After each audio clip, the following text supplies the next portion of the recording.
Iran కి America ఇచ్చినటువంటి dead line ముగిసిపోయింది.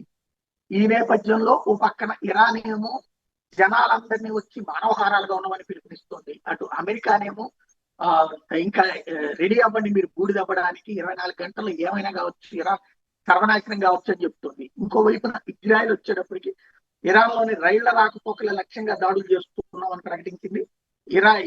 ఇరాన్ ప్రజలు కొన్ని హెచ్చరికలు జారీ చేసింది. ఇజ్రాయెల్ సైన్యం రానున్న 12 గంటల పాటు రైలు ప్రయాణాలు, రైలు మార్గాలకు సమీపంలో ఉండే ప్రజలు అక్కడి నుంచి దూరంగా వెళ్ళిపోండి, రైల్లో ఎవరు ఎక్కద్దు అంటూ వాళ్ళ అధికారిక పర్షియన్ భాష ఎక్స్ ఖాతాలో ఐడిఎఫ్ ఈ మేరకు పోస్ట్ చేసింది. ఇరాన్ ప్రజల ఉద్దేశంతో మీ భద్రత దృష్ట్యా ఇప్పటి నుంచి రాత్రి 9 గంటల వరకు ఇరాన్ కాలమాన ప్రకారం దేశవ్యాప్తంగా రైలు మార్గాలకు దూరంగా ఉండండి, రైలు ప్రయాణాలు మానుకోవాలని కోరుతున్నాం. ఒకవేళ మీరు అక్కడ ఉంటే అది మీ ప్రాణాలకు ప్రమాదం కావచ్చు అని రాసుకొచ్చింది. దీన్ని అత్యవసర హెచ్చరికగా పేర్కొంది. ఏ ప్రాంతాల్లో రైల్వే మార్గాలనే విషయాన్ని ఇజ్రాయెల్ స్పష్టంగా వెల్లడించారు.